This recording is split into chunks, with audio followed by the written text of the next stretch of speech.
Welcome to another episode of Resortera Wave. Thanks to everyone that has taken the time to watch the last two episodes. The last one we did was with, confirming the return of Guardado to Liga MX.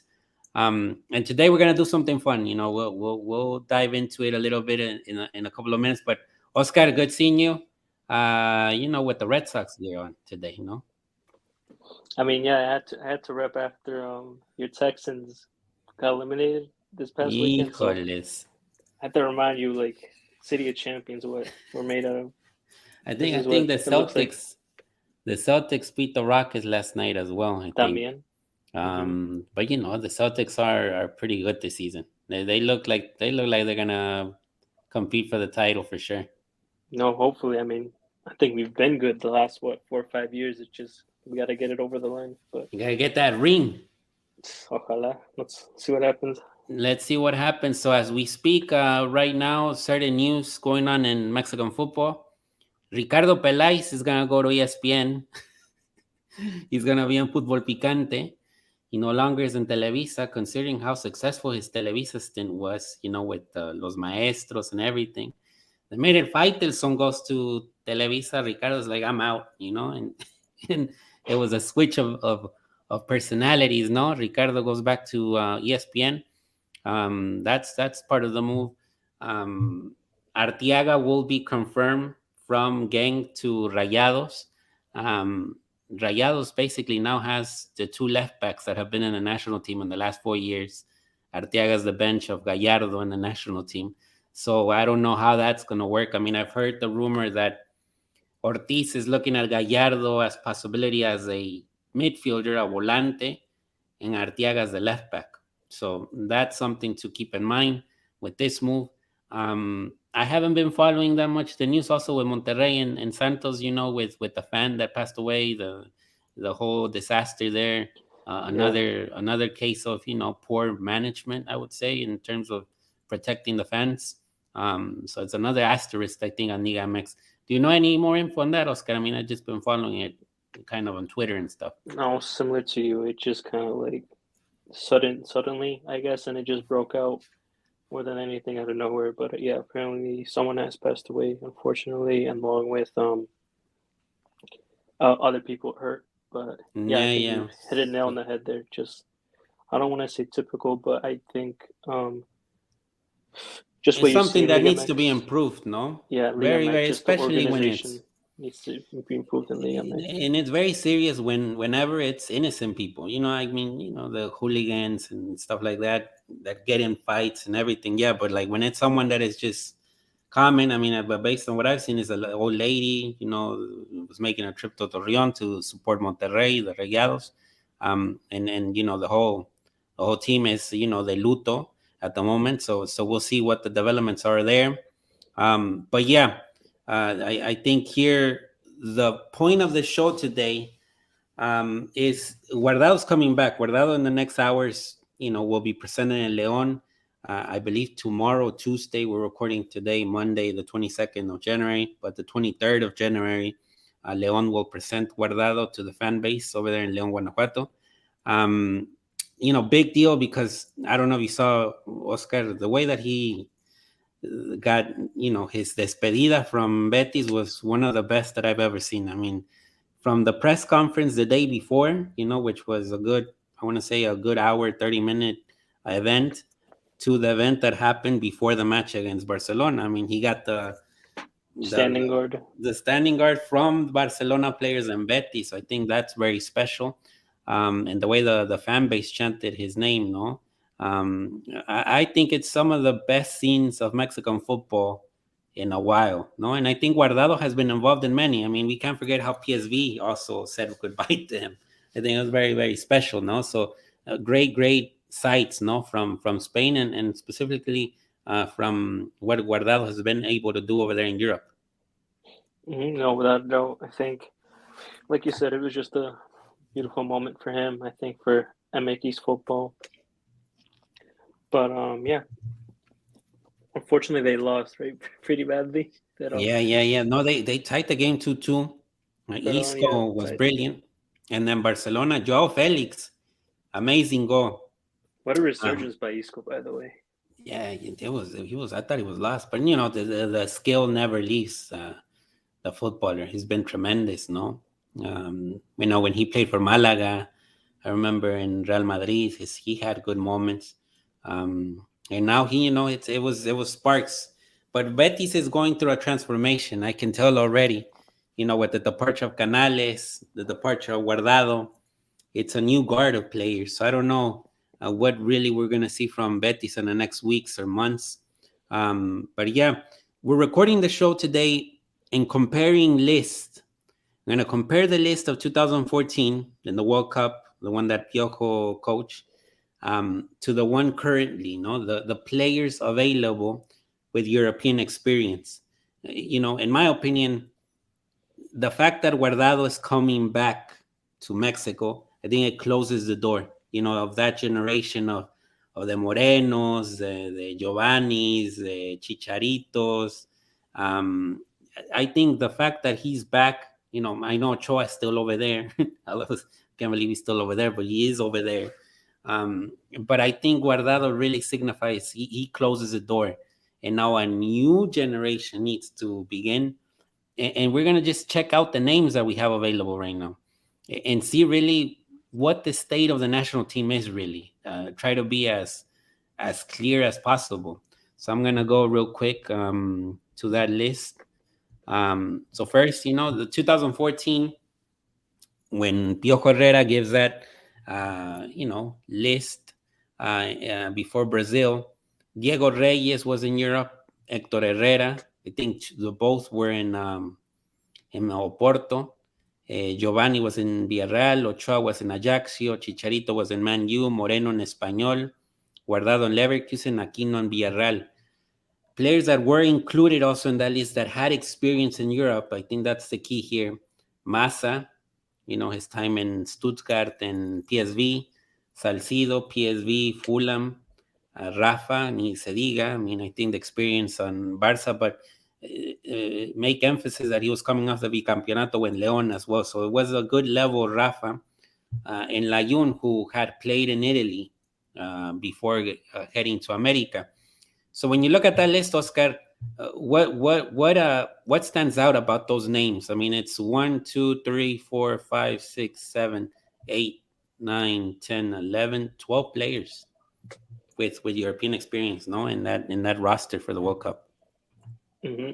I think for me, it's especially just looking over real quick on the list next to it. Those are just players that I kind of grew up watching, and you really just see the change of the guard. Because I mean, I was telling you before we hopped on, like, who is the Gio of this generation? Even though Gio wasn't perfect, he had his flaws, obviously, but he had an impact with the national team since he was 18, all the way up until I think the Osorio era. Yeah, Like that's supposed to be Antuna now or whatever, but I think you look at the levels too, Naive. I mean, Johan plays on the relegated team. Montes plays on a relegated team. All due respect, Orbelin plays in Greece. Pizarro, and you look at the teams that what they were playing in Europe, they were a bit more consistent, with the exception of Aquino, right? I think he had just come up with yeah, Villarreal Villarreal, and then he went on loan to to Rayo Rayo. Vallecano. I guess the only one that could hang out with the guys on the left maybe is maybe Chucky. Yeah, Santi right now is looking decent, but very Raúl, different. Raúl. I think at the end of the day, before I think those years with Wolverhampton, with Raúl, especially the Yeah, his start of prime, he Wolverhampton. would have definitely been able to be there. Yeah. Yeah, yeah. And Um, I believe Raúl was also in the 2014 World Cup list, but he was with America at the I time, guess and so. that's why he's not on the left side included, no, because he still didn't have the experience in Europe. Um, Hmm. but when you look at the 2024 current, is basically 10 years. Um, you see here, like I think uh, you hit the nail, Oscar, Montes, Johan, teams that are relegation, even Ochoa right now. No, Ochoa, Ajaxio was relegation. of 10 years ago, and now still is Salernitana, who, it's a team that is not looking like it's going to stay in first division. The two highlights that I have here is because, as we said, it looks like Arteaga is going to Monterrey. It's still not confirmed, 100% confirmed. And Jorge Sanchez has been noted, or, has been in the rumor mill that he will return to Mexico. We'll see if Porto decides to let him go, but that's why his name is there with the highlighter. Experience in Europe, we got Antuna, Lainez, Gobea, Guti, Jonah, and Charlie Rodriguez. Charlie Rodriguez, I put the asterisk because he played in, I believe, third division in Spain, but he was in Europe at one point. When I look at this list, when I compare it from 2014 to 2024, I see like inconsistencies or players that promised a lot when they started and have not lived to the expectations. Linus is a name that comes up a lot in that sense. Even Pizarro, no, to a certain extent. I know that he's over there in Greece with Almeida, but Orbelin, I think many chances with the national team, and he's not able to sort of hit the level that we expect. Feels like a generation was skipped, Nayib, too. One thing I wanted to add too was look at the experience on the 2014 side, like Amasa, Salcido, Rafa, and if we'll give him Guardado on the right-hand side, but just look at that kind of generation that had the experience of the Europe and also just years-wise. On the right-hand side, who do they really have? Romo, and he's only ever played in the MX. Henry Martin, right? I'm trying to think of the senior players. Ochoa. Who else do they have for experience on the right-hand side? Probably no one else. Yeah, well, if you keep in mind, I mean, Moreno in the last years have been used a lot because of the experience, but I think Moreno's out now. Moreno won't be available in 2024. I mean, I think you got to move away from that. But for example, in the last World Cup, Moreno was still important because of that experience, no?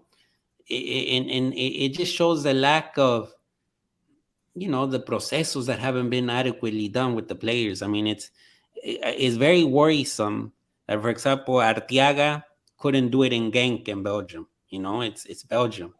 Or Gobea, the same thing, couldn't do it in Belgium. I know that he had certain issues, personal issues there, but he couldn't break through after Belgium. Chavez right now, he goes to Europe, but he's going to Russia. He's playing in Russia, which is totally unknown, from a European standpoint. So I think it's very, very difficult. What we're trying to say on this show is you can't ask that much to this team, no? You can ask a minimum, a bare minimum in the sense of, for example, the Copa America that is coming up, making out of the group stage is successful based on what I'm seeing right now. I'm not asking the team to make the semifinals because it's impossible. I don't think this team can compete against it used to be compete against Brazil, compete against Argentina. Right now, the team is so bad that it can barely compete against the US. And we saw it with Coca. That's what I'm trying to show with this list, I think. No, I think fair enough more than anything on that point. But I know we left someone off on this list that we didn't want to put on here, but I think that it describes I think this generation is Salcedo. You would think he would be there's this generation's Rafa Marquez, right? Especially with the success he had in Italy, in Frankfurt. In Frankfurt. But somehow he's been erased from the national team since the Tata era because one, the level probably. I mean, he was with Cruz Azul and he wasn't looking too sharp from what I saw. And then just overall the discipline issue, it seems like. And how many of these guys on the right have had some form of discipline issues or just, I mean, I think you brought something up during the Nations League where you mentioned Montes didn't want to speak to the press conference because of the Espanol relegation, like little things like that. Like when Guardado got relegated, he was like right front and center. Like Yeah. he got relegated, moved back up, and score a golazo from half court against Barca B. Remember that goal for Guardado? That's what you do. That's how you respond, and then you move back up. But stuff like that, little details like that. But I think tonight, I think sports fans and then Mexican fans too, we always like to think that just because it's in the past and what we saw, it was automatically better. Yeah. And we don't give the benefit of the doubt to the guys on the right hand side. Like no one's ever gonna give Raul the credit of that those 1.5 seasons at Wolves where he was like top five, top six, top scorer, or the fact what Edson's doing at West Ham at the Premier League level where it's the most competitive where it's ever been and he's doing well. Santi doing scoring a crazy amount of goals. Um, or even Johan just at least being a starter in Italy. That's even though we do rag about him, he's playing on the relegation team. But the fact that how many Mexicans have we ever seen play Serie A consistently? Yeah, I mean, ask Hector Moreno. Hector Moreno went to For Roma Roma, ¿verdad? and it didn't work out, And I know that if you compare Roma to the teams where Johan is at right now, it was way different. No, Roma, there's pressure. It's a history, no. But Verona, Empoli, and Salernitana. But right now, Johan with Genoa is in 11th place. So Decent. right there, Napoli as well. Napoli is 9th place. So there's something. That's maybe a good symptom, no? At least something positive that he's playing consistently and that the team is not on the verge of relegation. And one thing with Johan that needs to be emphasized also is the dude speak Italian. He's He's communicating in adapted. Italian. He's adapted, which I think is very important there as well. No, with Arteaga, I never saw an English interview. Maybe I missed it or anything, but those sort of things take you to a different level. No, they really put you out there and really makes you win respect. No, which I think it's important. I mean, look at Santi, look at Edson. Why are they successful? Because they are speaking English. No, they're being bilingual in their settings. No, yeah, you can say Edson and Santi. It's the Netherlands because that's one comment that Cuauhtemoc Blanco did in the last months. It's like, yeah, Santi's doing well, but it's the Netherlands. But dude, speak to me in English like Santi does. That's I think something to say straight to the face of someone like Cuauhtemoc, and I respect Cuauhtemoc a lot. Ochoa, you know, let it be known when Ochoa was in France, he spoke French. When he was in Belgium, he spoke French. Right now in Italy, it might not be the best Italian, but he's speaking Italian already. Those things go far. And he And I knows think, English too. and he knows English, he can do probably the interview in English. I think that's something. What I think the team is lacking right now, Oscar, when you look at the names on the right, leadership, no? You can't live. Ochoa's almost 40 years old, bro. I mean, he shouldn't be already. He shouldn't be in the mix still, but he's still in the mix. The leader is Edson, and the second one is Santi, no? And we haven't even talked about Chucky. Technically, Chucky is a leader because of what he means, but on the field, he's been very poor. No, I think hit the nail right ahead. I mean, I think that's where you compare Chucky to like a Vela or Gio. And honestly, like even though I think Chucky, not even Gio and Vela have done way more than Chucky, even though he won the, the title with Napoli, like on Yeah. paper. But I think Gio and Vela both have better national team careers than Chucky. No, and Take away that Germany goal. yeah. I mean, with Osorio, he was amazing, Chucky. After Osorio, things fell apart, and especially, after that injury he had in Dallas against Honduras in the Gold Cup, I believe, a lot of things didn't go right afterwards. But I think, ¿cómo te diré? Now that, as you grow older, I mean, I'm a generation, I'm going to say it straight up. I mean, when I saw Gio and Vela play in 2005, I've never been so happy with the national team. I think that was probably the peak, because when you saw those two play, you were like, I've never seen this ever. and it was hard following the process because there were moments when you thought they were gonna do it. They were gonna be the guys that were gonna take the team to the next level. But there was always accidents. No, the whole thing with Vela that he didn't want to play in 2014 sucked. Giovanni, after Tottenham, it was so hard for him to find a team, but we were still cheering him on because we knew that he was really good. So it didn't matter if he was in Galatasaray. It didn't matter if he was in Ipswich or Racing. We were cheering for Giovanni Dos Santos because he was special. And now when you look at the names right now on the right, I don't see any of those names. They don't exist. A Chicharito doesn't exist right now. I mean, you can say Santi will match maybe Chicharito's numbers at one point, hopefully, if that's true.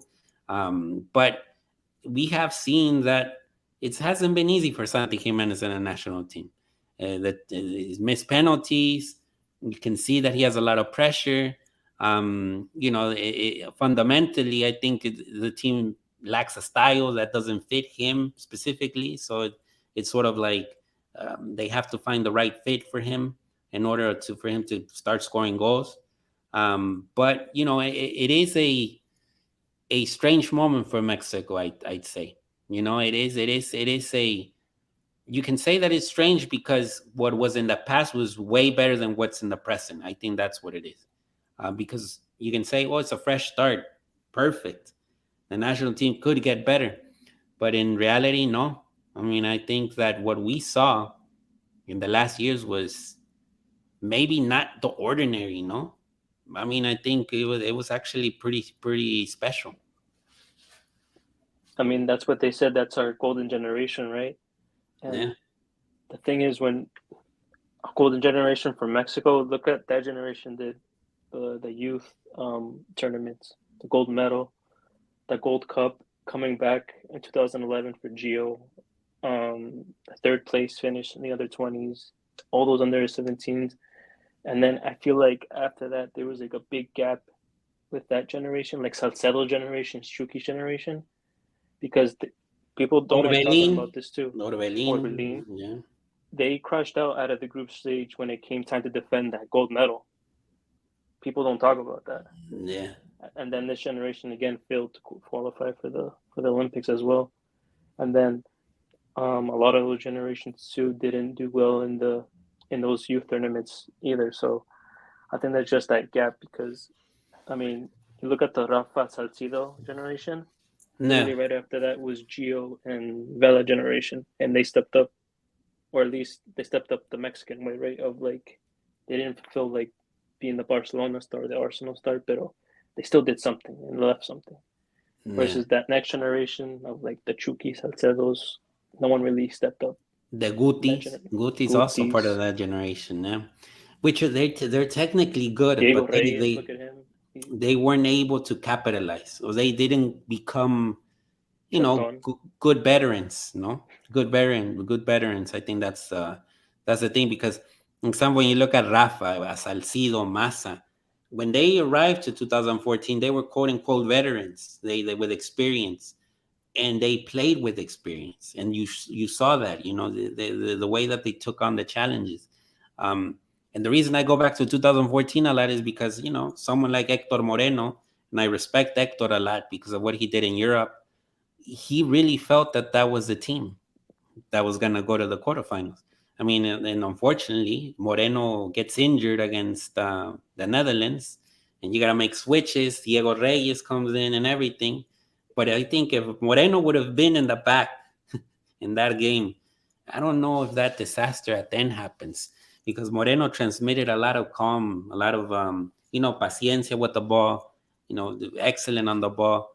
And once he's off, you take that away, and a lot of falls in Rafa. Rafa feels very vulnerable. It was very vulnerable. The age and everything, the heat.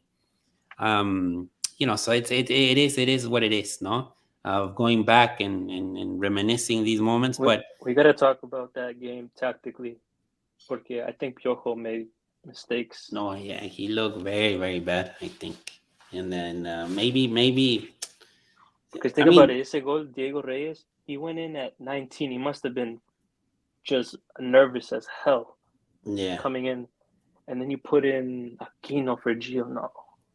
Yeah, But that's another episode. But that's tactically, a that'd be yeah. one to break down. Like straight tactically, take away the emotion. Where did Sporting tactically wise where it went wrong?